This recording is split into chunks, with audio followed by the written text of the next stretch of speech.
Hi everyone, this recording will cover Chapter 4 from Healthy Living, which discusses violence and abuse.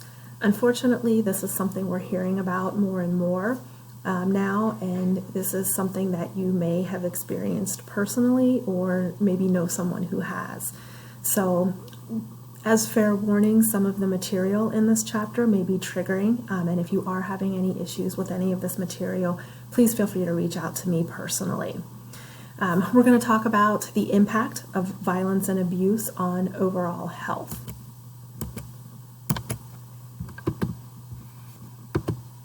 Maybe. Here we go. So when we're talking about what is violence, and we'll get into all different types of abuse as well, but just keep in mind that every society is going to tolerate a certain level of violence, right? So think about spanking misbehaving children, and I know everyone has different views on that.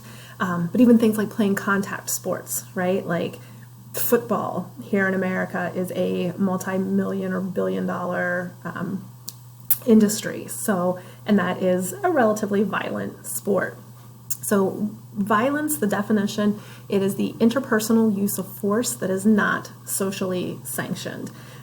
It is usually one-sided in that there's a perpetrator and there's a victim, but it can be mutual like a fight where both people are sort of initiating.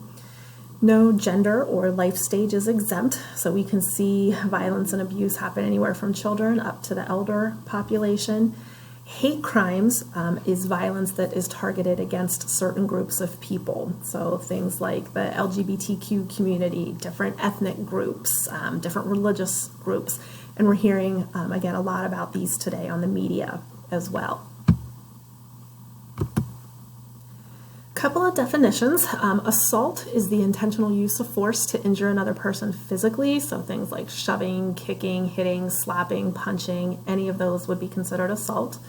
And abuse is taking advantage of a relationship to mistreat someone using forces of threat of force, so things like spouse abuse, child abuse, elder abuse. And we're going to talk about each one of those as we go through this chapter as well.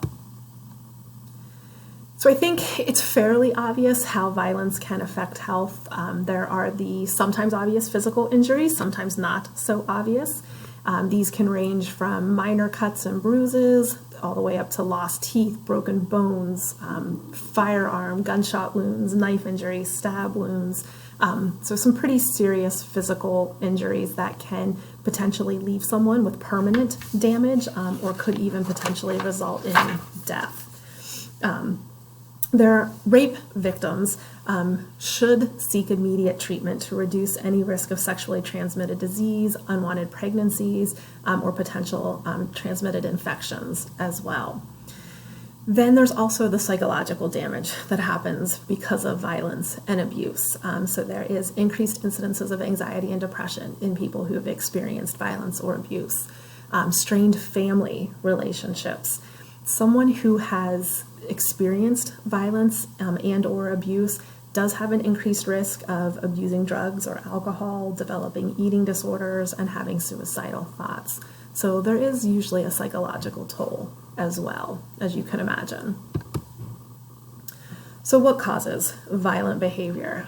This is a very complex issue, and there is not an easy answer. So some things that we do believe contribute to violent behavior are exposure to violent media, substance abuse, frustration or other psychological problems, and violence in the home and or neighborhood in which the person lives. It can also be a little bit of a learned behavior. Children who witness acts of abuse between their parents are more likely to grow up and be victims of violence or perpetrate against others. Also, visual media, TVs, movies, computer games, video games. There's some glamorization of violent behavior on those, and so it's sometimes seen as something that's cool to act out on. So there are 8 major types of violence, and the next 16 or so slides are going to go over what they are. The first is sexual violence. And this is sexual activity that's committed through force, threat of force, or coercion. Rape is probably the one that we think of most here. and that's sexual intercourse by force or with a person who is not capable of consenting to sexual intercourse. This statistic is a little frightening, but in the United States, 1 in 5 women and 1 in 71 men have been victims of an attempted or a completed rape.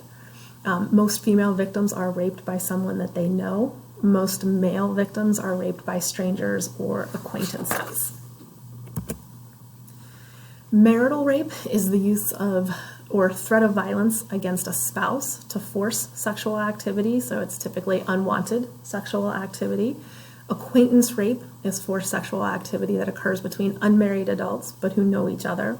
Date rape is forced sexual activity that occurs between people who are dating.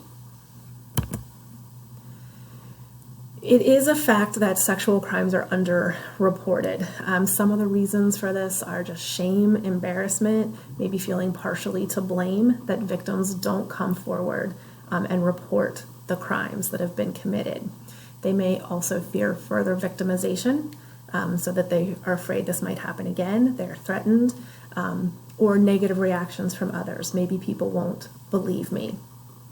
There is a national organization, it's RAINN, R-A-I-N-N, and it stands for Rape, Abuse, and Incest National Network, and they provide education about sexual assault and support for people who have survived sexual assaults.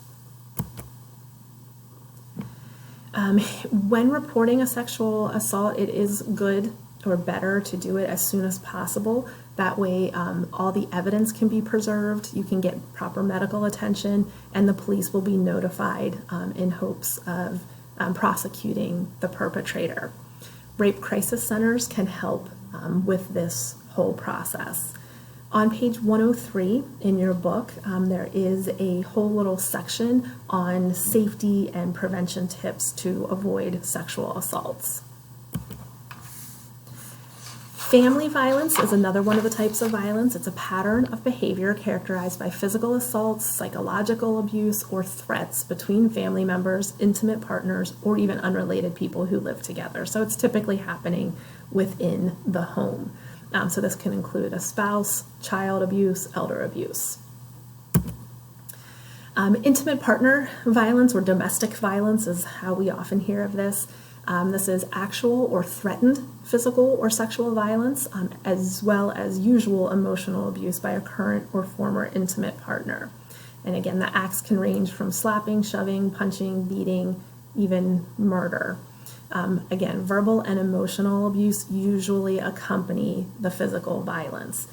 It's very common with domestic abuse to also see verbal and emotional abuse as well. In your chapter on page 106, there is a table that gives some different signs of danger in a relationship, or things that should at least throw up some red flags that maybe this person isn't the best one to be with.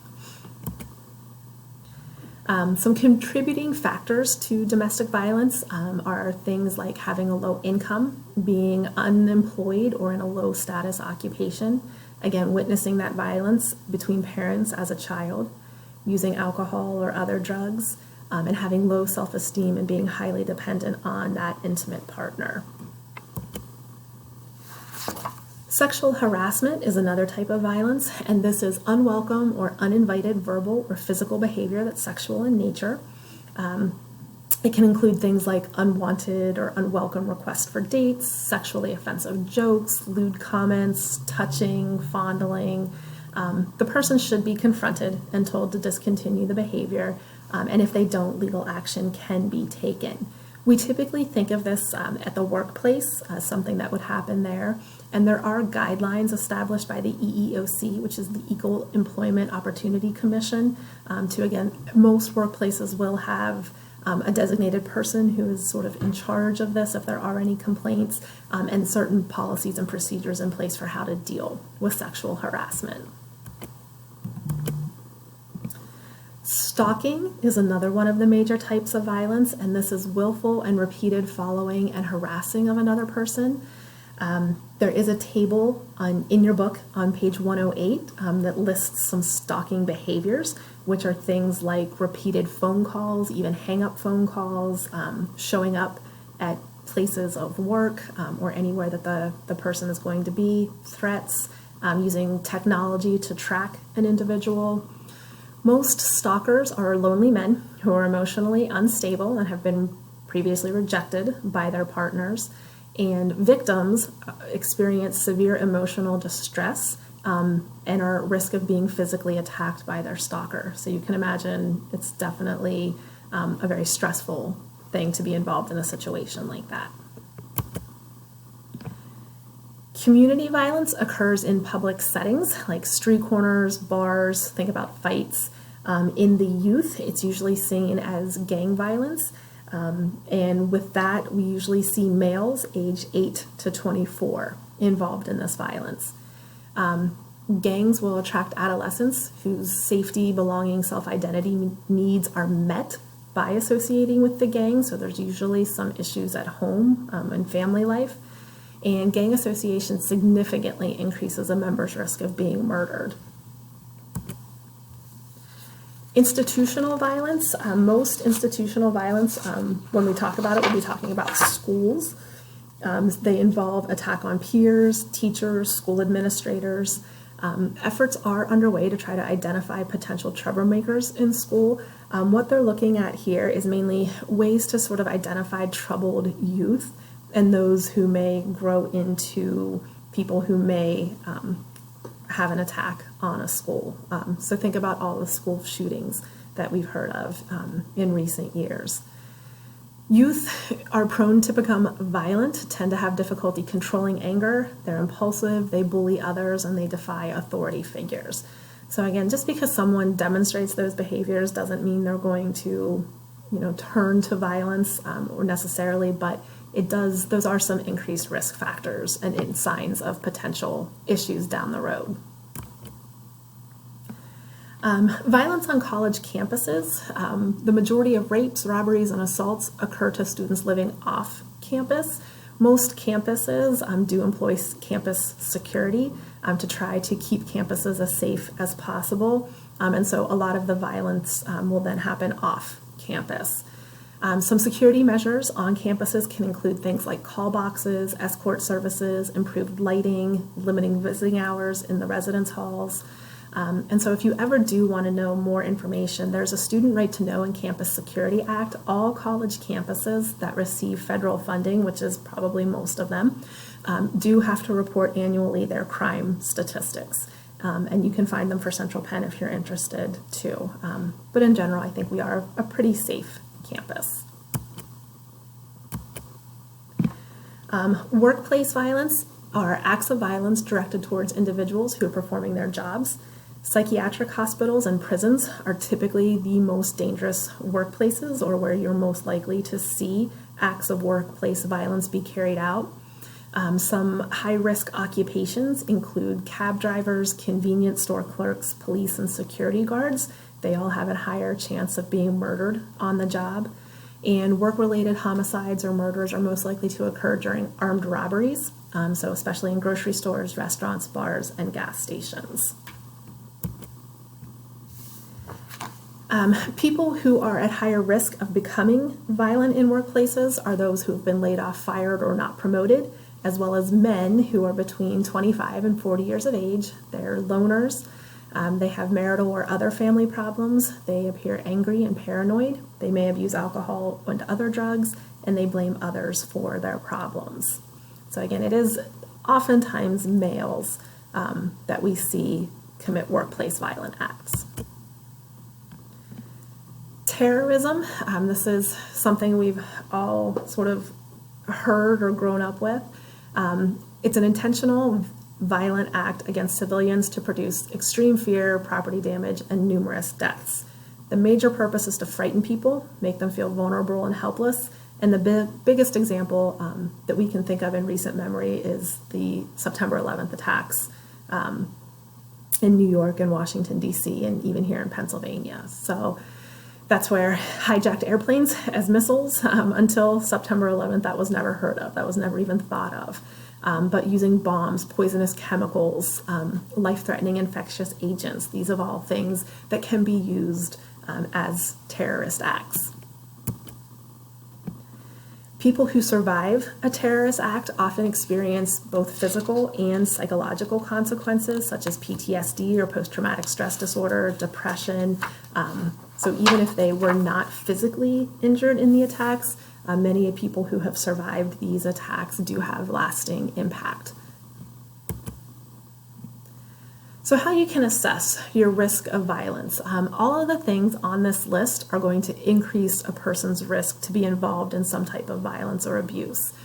So things like a family disruption, a divorce, separation, desertion, meaning growing up with only one parent or no parents, or maybe being raised by grandparents, presence of criminal or drug-addicted parents, the neighborhood conditions like high rates of unemployment, crime, social isolation, a large number of children in the family or children who have special needs in the family, schools with poor discipline and low expectations for student performance, and the easy availability of alcohol, illegal drugs, and guns make violence more likely as well.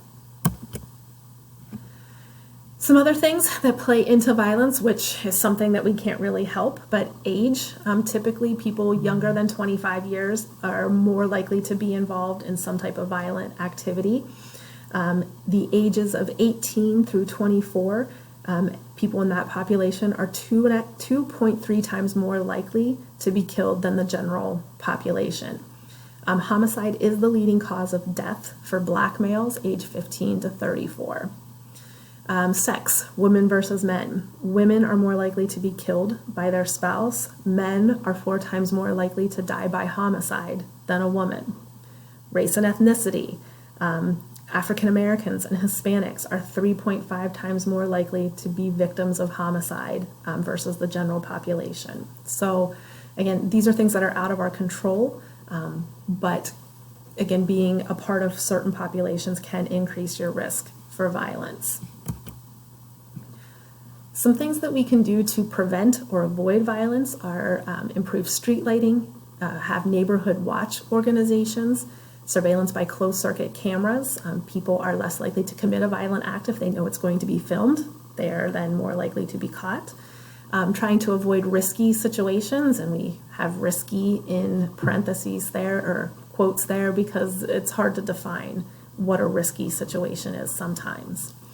Same for unsafe here, avoiding unsafe places. Avoiding use of destructive responses, such as angry verbal exchanges, insults, name-calling, just trying to manage interpersonal conflicts a little bit better so that the situation doesn't escalate to violence. Some things that you can do at home would be to always lock your windows and doors, especially right after you come in. Many home invasions happen because the perpetrator just came through an unlocked door or an unlocked window. It was easy, right? People are going to look for easy targets. Use the peephole before answering the door. Make sure you know who you're opening a door for. Potentially get a dog, or leave lights and radio on when you leave the house to make it appear that someone is there. Some community security measures could include moving to a safer neighborhood, if at all possible. Avoid isolated places. Don't walk, jog, or bike alone, especially at night. Wear a whistle, an alarm, carry a can of pepper spray if you're feeling threatened or you're going to be out at night. Look alert, parked in a well-lit, busy area where you won't be alone. There is an increased risk of crime and violence between the hours of 6 p.m. and midnight. So again, if you can use the buddy system, avoid potentially risky situations, that would all be to your benefit. Reducing the risk of violence in a car. Again, as soon as you enter your car, lock the doors. I've heard, don't sit in your car and be on your phone or make lists or just do things without locking the doors.